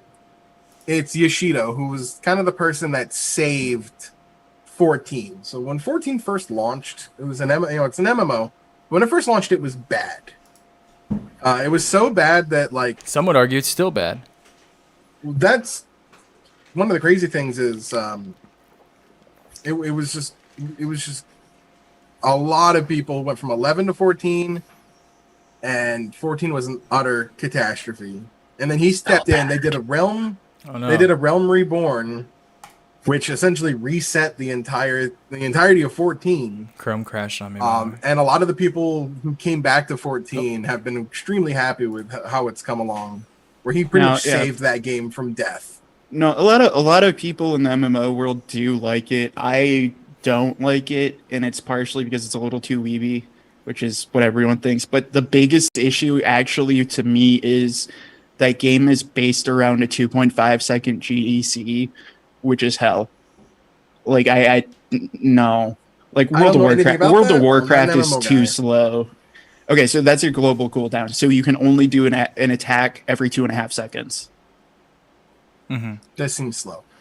30 actions per minute. Yeah, that's pretty fucking slow. Every attack is that slow? Yep. Oh, that sounds stupid as hell. Yeah, that's what like I just can't get into it that much just because the GDC is too fucking long. And like WoW feels too long, and that's 1.5 seconds, and then you can get haste and get it down to like 1, and even then it still feels like when you're leveling and it's back to your standard 1.5, it's too fucking slow. Interesting. Yeah. In my opinion. But that also depends on how much you've played MMOs and what you like in MMOs, because I will say there is an argument to be made that Final Fantasy does a lot better job at immersion and things like that, and actual more RPG elements, but I just don't think the combat flows there. Mm-hmm. I mean, it definitely but looks like everything good. else, it does really good, actually. It definitely looks good too. Like it does look like a great, like it looks great. But yeah, One of the things for go ahead. Well, one of the things for FF16 is I don't know if it was confirmed, but I heard there was rumblings that it's going to be an M-rated game, which would be a first. There has never been an M-rated Final Fantasy game. Has there ever been an M-rated like Japanese weeb game? I feel like they're all like rated fucking G. Was Code Vein M or was it T? That was pretty weeby. It was pretty weeby, yeah. I mean, isn't Devil? I can't call Devil May Cry weeby. No, I wouldn't call that weeby. No. I would kind of call that weeby. It's a little. I mean, weeby. I would say it's more. I mean, it's I wouldn't call it weeby. edgelord weeby. It's definitely edgelord. It's weeby. I wouldn't call it. I just remember there was the scene in the trailer when the dude gets. Yes, Code Vein is rated M. Okay, yeah. So that's definitely a weeby game. Yeah, more like that. I like Code Vein. I mean, the writing was pretty bad, but today apparently was it today or yesterday? Apparently was the 1 year anniversary of Code Vein, but it feels like it came out 5 years ago because it does. time does not exist anymore. It does feel like But it yeah. came out 5 years ago. There was a scene in 16 where the guy gets like they slash the dude and then the kid behind him gets like face full of blood, and I was like, Jesus, that was brutal. Yes, that's what I want out of Final Fantasy. I think that's what we're gonna get a lot of. Apparently, Yes. we're gonna get a much more. I want that brutal out of Final every Fantasy. fucking game. I want it out of Nier. I want it out of all of them. I'm done with the fucking fairies in these games. You know what I'm talking about? But Hey, yeah, I'm getting I'm that out of thinking- Final Fantasy, my guy. Yeah, I'm thinking since they're not This one looks pretty talking cool. about- yeah, they're not talking about this game until 2021. I think at best, at earliest, this is your like fall 2021, your holiday title. But I have a feeling it's gonna be 2022. Yeah, I'm Is it going to fascinated by it. be a PlayStation exclusive? It's a timed exclusive. Oh, it is? It's been confirmed? Yeah, it will be. I believe so. From what I'm told. Sony was not happy that bit of information that available on PC was listed Yeah, you don't want on that any leaking. of their stuff. They were trying to hide that under the fact that anything was a timed exclusive. Yeah, you don't want that. They wanted to leaking. put off the air as everything is exclusive, Yeah. Of course. which it makes sense. I mean, they're trying to sell their fucking I console. I need something to rip me back to Sony at the moment because I- I know I really should go Sony. No, and but I dude, really should go Xbox PlayStation. Xbox but like, is legit right now. It's really hard to I know pass it's just up because on of that. No, it's just because of the Game Pass combo. Where I'm like, I want to buy the X, like no thanks. But like the fact that you can get the Xbox S for like $200 if you buy it with Game Pass is like, it. Yeah, I mean I might just pick that up anyways. Yeah, I am very interested in how this next I mean, we were definitely banking on Sony taking this console war, but now And I'm what still Xbox has been am doing. honestly, but I can I don't see. know. I don't know if I'm that confident anymore. I think they still will just because they probably until we know more about Bethesda they have the exclusives, but it is a really good argument. Like this is the first console war that I'm like actually thinking about buying both of them. Yeah. You know Yeah, what I mean? it's gonna get really, really interesting. Yeah. And I mean, it's like- just because Game Pass is good and Microsoft's willing to bundle them together, so it's like cool if you buy Game Pass for 2 years, you can buy an Xbox for fucking $200. Go ham. And then imagine this, and then imagine their xCloud service gets bundled into it, and then you can take all your titles on your Oh, it fucking is bundled phone. into it. Yeah, and then you can have them all on your fucking phone, dude. So when you travel, Yeah. you don't even have. It's fucking insane. It's so good. Well, no, that's why I'm like, yeah, I'm thinking I'm gonna consider both of them, especially because EA is coming too, so you get all the stupid sports games, and And the I'll Jedi do- shit and all the fucking. I'll do that, and then I'll play the PlayStation for the actual good games. Yeah, it's. But then the Xbox pretty will have insane. all the other crap games I want, Yeah, but I don't want to pay for. yeah. It's insane. It's insane right now. It's pretty cool. And then lastly, GameStop investor wants to turn GameStop into an Amazon rival. Okay, good luck, dude. Good luck, dude. Yeah, Walmart's trying to do that, and it's not working out the greatest. Walmart though, And Walmart is owned by the Waltons, richest fucking family in history. that doesn't surprise me. No, they did roll out. Going back to pandemic fast food tips, they're rolling out. I don't know if you guys have gotten this, but we usually do pickup from like a Walmart or a Kroger or Target. Like we just do grocery pickup. Yeah, we do that a lot too. Yeah, we don't do Um, pickup. No, we don't. We do delivery, but Okay, if you do delivery, actually check out Walmart because Walmart, at least around here, is rolling out their version of Amazon Prime. Yeah. It's $98 a year free delivery for anything you buy off of Amazon.com, but also it includes grocery delivery. Yeah, I gotta check that out. Because then it's like $8 a month for free grocery delivery. You still have to meet the $35 requirement, but Yeah, but that's it's free grocery delivery free- is excellent, man. Yeah, that's Walmart's current Amazon Prime going after is like, well, there's a pandemic and we can deliver you groceries instead of random shit. And honestly, like, I think Walmart. I think if they can do a little bit of a rebranding, kind of focus, like, because what I like about Amazon is you can pretty much get anything there, and you can. It's kind of like Walmart, but if Walmart can kind of rebrand and I can get certain things at Walmart, I certainly would, considering the price. I mean, if all things equal, I'd probably go Amazon because Amazon makes me money because I use AWS. But all things equal, like don't fucking care. I'm just gonna buy whichever one's cheaper. Yeah, whatever one's cheaper, whatever one has the things that I need for it. And I mean, Amazon Yeah. Prime's pretty hard to beat. It is, but I think that's a smart play by Walmart Yeah. to do it. Of what's the one thing that Walmart can actually offer you that Amazon really can't unless you have Whole Foods, Yeah. which is, hey, And- dude, yeah, we'll deliver your groceries in an hour. And if you ever use Amazon Fresh, it's like we used it a lot when we were living on South Street, and it's like you order a bunch of things and they text you 5 times like, this isn't in stock, this isn't in stock, this isn't in Yeah. stock. I mean, it's like, and well, what no, the fuck am I they even all doing do this that. for? Yeah. It's annoying. They all do that. You always end up finding the substitutions that they say they have and they don't. But like, if you're in that pickup or delivery kind of world, maybe check out Walmart because they're trying to just say, hey, $8 delivery, $8 a month free delivery, Yeah, and it's in like an hour delivery. Well, anyways, GameStop is trying to rival Amazon. Well, give me 1 second. And I was here. bringing that up because that's how you go after Amazon. You offer something Amazon doesn't have.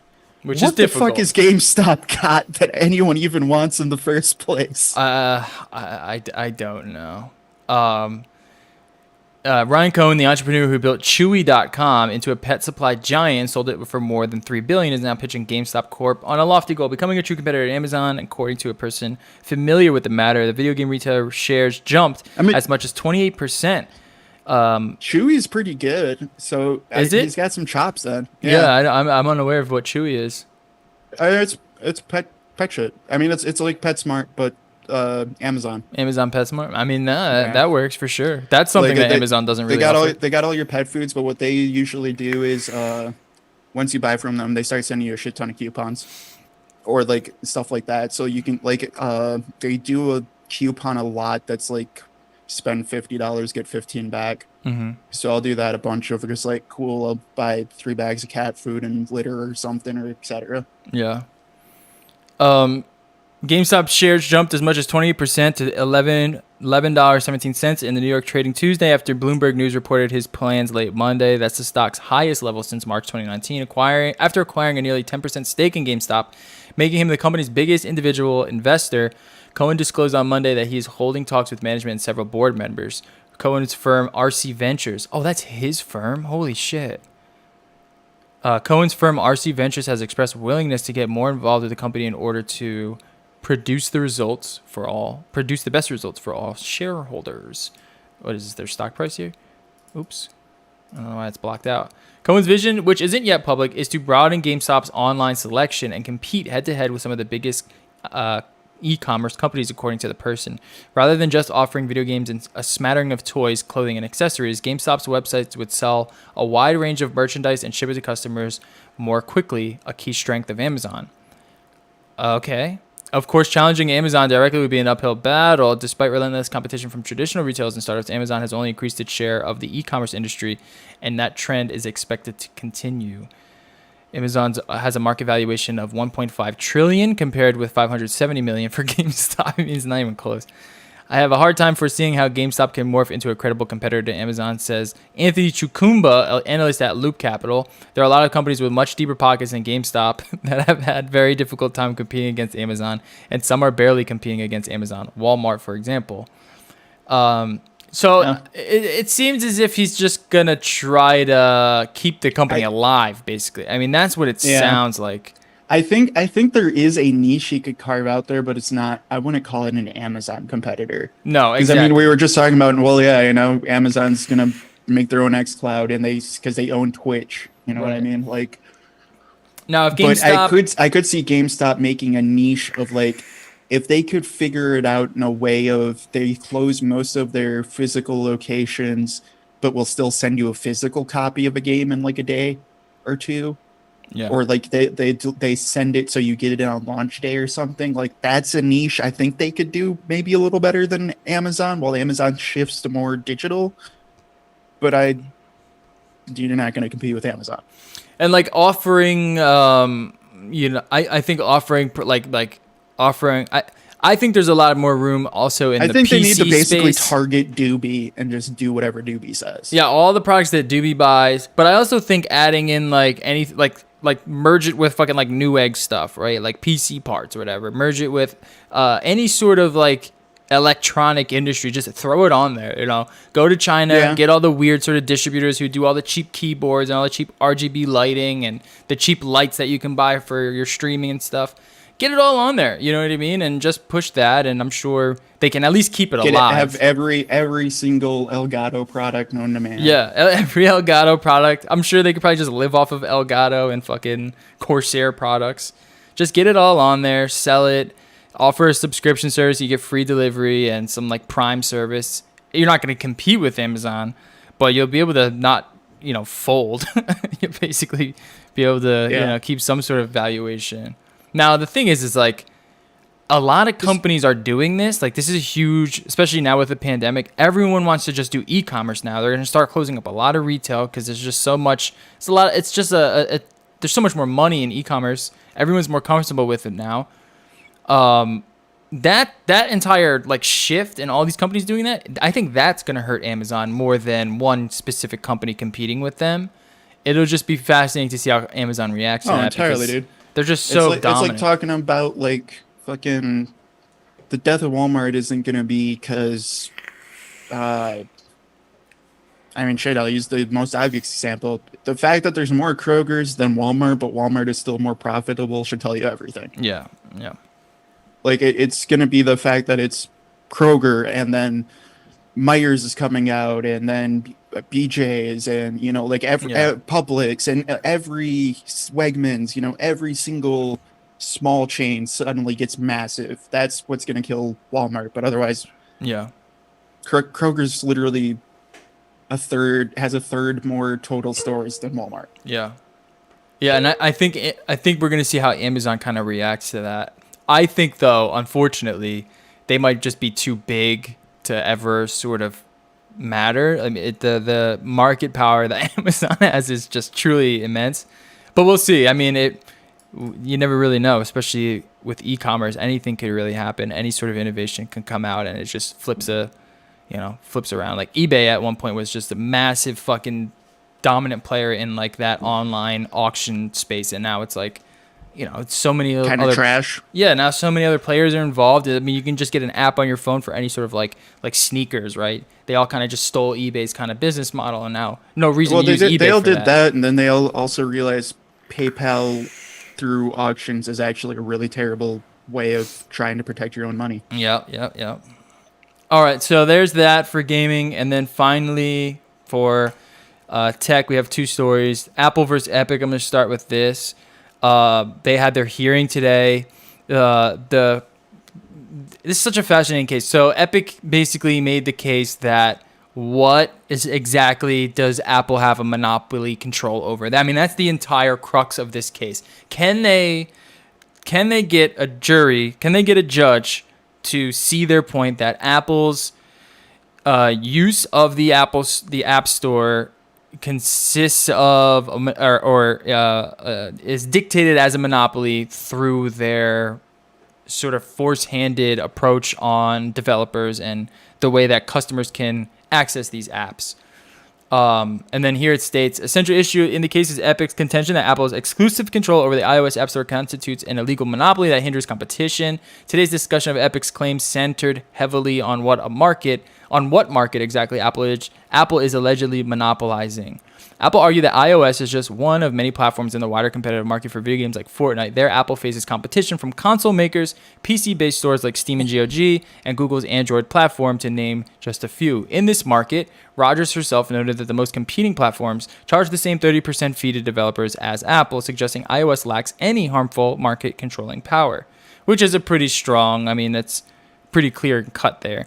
Epic's lawyer Gary Bornstein argued in response that the market in question should not simply be viewed as all the ways someone can reach a user to play a video game. Where Apple holds the monopoly, he said, is in the market for developers to distribute their game on iOS users specifically.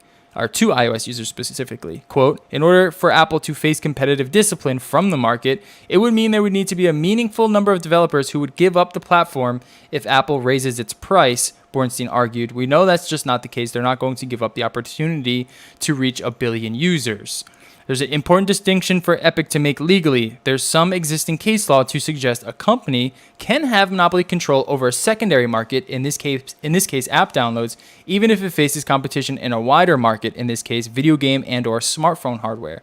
Proving that case is an uphill battle, though, that usually requires showing that customers are unfairly locked in to that secondary market after making the primary purchase. And that is really where this crux of the fight is going to happen. Can they prove that? Can they prove that customers are unfairly locked in to the secondary market after they make their primary market purchase? Which is going to be interesting to see how they kind of face that.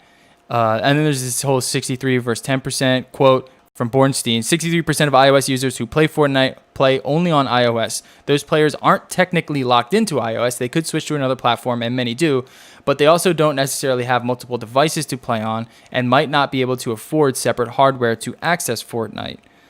So it's kind of, in my opinion, it's kind of a weak display of monopoly control just from that statement alone. If iOS players do have access to other hardware, Bornstein said the situations are not always analogous. That's like saying there is not a monopoly market for ride sharing and taxis if people can also walk or bike or get a friend to drive them or access public transit. He said you can't play an Xbox when you're on a bus, though you can play a Switch, as Judge Rogers noted in response. Apple lawyer Rich Doran said the number of iOS Fortnite players who don't use other platforms is immaterial. Instead, he cited Epic co-founder CEO Tim Sweeney's assertion that less than 10% of Fortnite's daily average users played on iOS. That shows Epic itself uses the alternative options in the marketplace available to it, he said, and that Apple can't exert monopoly control over Epic's Fortnite business. And then to me, that's like, I don't know why they tried to use this argument. It kind of goes against itself. It kind of just goes against itself. It would make more sense if they stated, like, I don't know, half of their audience could only get Fortnite on iOS and were locked in only to that. But it just doesn't really make sense for them to use that specific argument in this case of monopoly. I guess it's the only way they can kind of go after the Apple Store is through this case law, which is Eastman Kodak versus Image Technical Services. Which I mean, I'm not familiar with this case at all, but that's where the sort of very nuance is. Is Apple's control over their app store indicative of locking customers into something on a product from a developer that they can't get anywhere else? So if I get Fortnite on iOS, I can't essentially get it anywhere else. I'm locked into it. And it just doesn't seem to be the case, especially considering with their own argument, only 10% of their own user base this uses is the hard part, is because I think there is totally a case where, yes, there is a lot of apps you can only get onto iOS and you are completely locked into a monopoly there. But the problem is none of them have the money that you have to be an Epic to have the money to be able to take this to court, basically. Yeah, I wonder if they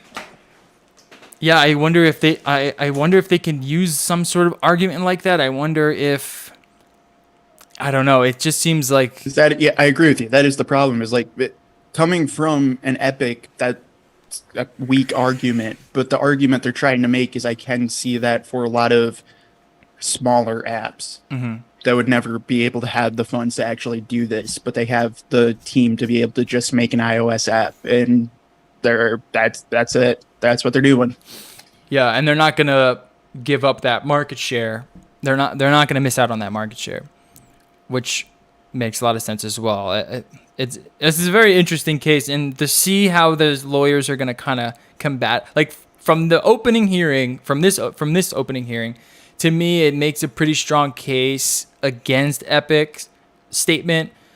But I do want them to get a better strong statement. Case. It could be. Wasn't Epic. Yeah, it could be. It absolutely could be. Yeah, it's just, and specifically Fortnite. You know what I mean? Like right. Specifically it's like Fortnite. I mean, this is Steam saying like, man, computers are on lockdown, my dude. we're stuck with Windows. Yeah, yeah. Yeah, it's a very odd sort of situation. Like I would almost guarantee there's probably more Fortnite players on Android than there are on iOS, and that kind of goes against their statement here as well, especially in that own secondary smartphone market. It's going to be an interesting sort of debate, and I'm not exactly sure. It's going to come down to like the very fine print of whatever this case law is, because this is kind of what they're fighting for. They're kind of going with this Eastman Kodak case here. They're kind of using this as the preliminary case law, and we'll see if they're able to do that. I'm going to read up on this case and kind of get a better understanding of what they're trying to actually do here. And then finally, the RTX 3080 has been having some issues. This is a video from Jay's 2 cents. I'm not going to play it. It'll just show his face. It's had the same issues that the 20 series had. Has it? This was the issue on the 20 series? Massively crashing and artifacting at launch, yeah. So essentially, the way that... Now, but correct me everyone if I'm forgets wrong. that because AMD did it afterwards, but NVIDIA's the only people who make good drivers. But correct me if I'm wrong. The reason that this happened is because NVIDIA is paranoid of leaks, so they don't give out the schematics and the firmware necessary for board partners to create the necessary drivers for their cards to work correctly and test correctly, which led them using components in these cards that offered interference. They're basically overclocking the cards too much. They're showing artifact. They're crashing. Because of the cheaper, I forget exactly what component it is. It's one of these components here that he points to. This array here. I don't remember the name of these chips here.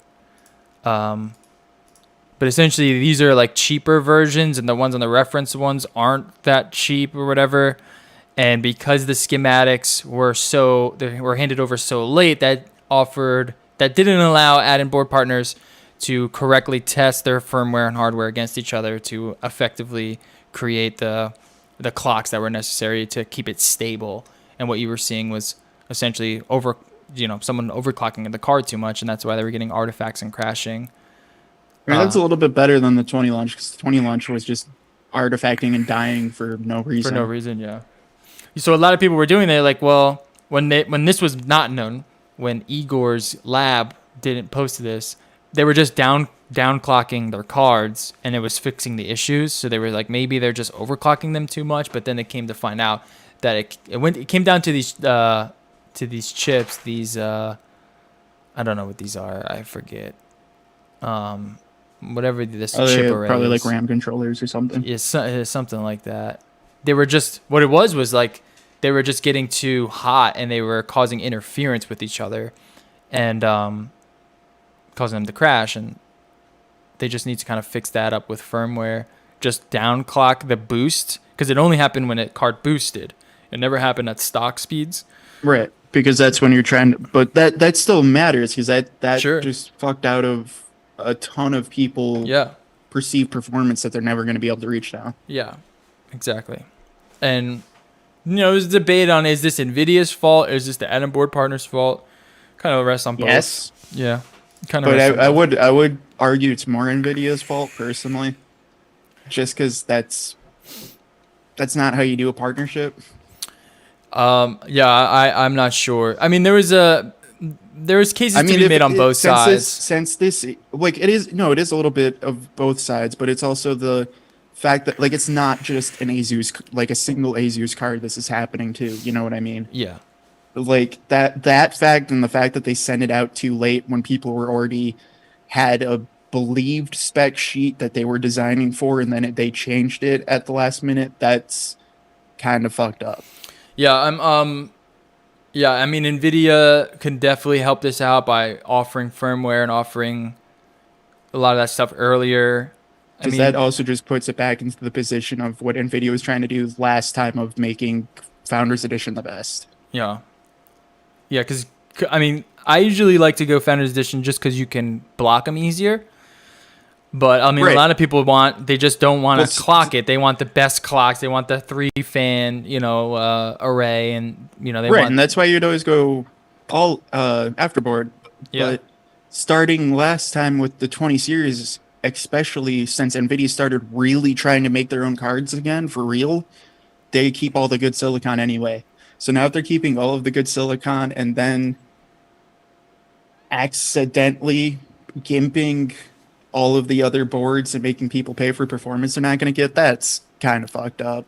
Yeah, it definitely doesn't help them in any situation. I mean, a pretty rough launch for RTX. Now, what luckily for them, because the fact that these cards were in so much demand and limited in stock, it wasn't a massive array of cards that got sold. That is true. That kind of helped them out in that case. But you're still kind of fucked if you bought one of these cards. Also, I never buy any of them launch. Yeah, definitely want to wait. Unless you're going reference, unless you want to go reference and then just have a reference card. Yeah, but even then, I still wait, to be honest, just because, like, I'm not spending that much money on a card I know nothing about other than marketing. Yeah, For every like, I mean, that's been Nvidia's biggest issue that I've had with them is every couple of series, they just have my current 20 series or the 460 series. Like, they just have that one series that you expect Nvidia to actually do good again, but it's a shit fucking card. Mm-hmm. So Yeah. I'm not gonna pay, especially when they keep raising pricing. Like, I'm not paying $1,500 for a shit fucking card that's barely better than a 1080. You know what I mean? Mm-hmm. I'm gonna wait and see what the card actually is before I spend that much money.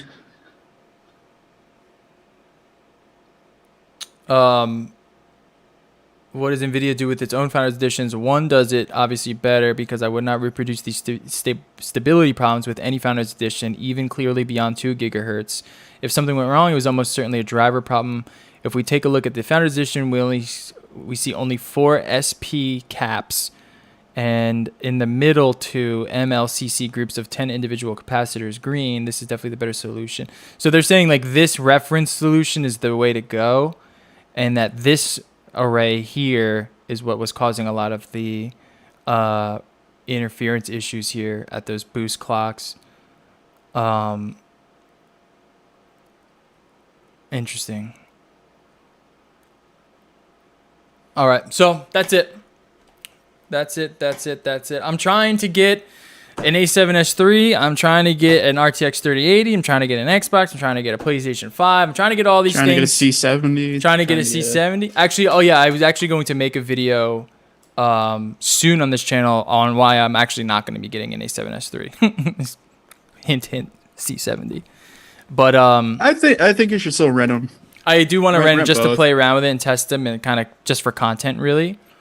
But essentially, I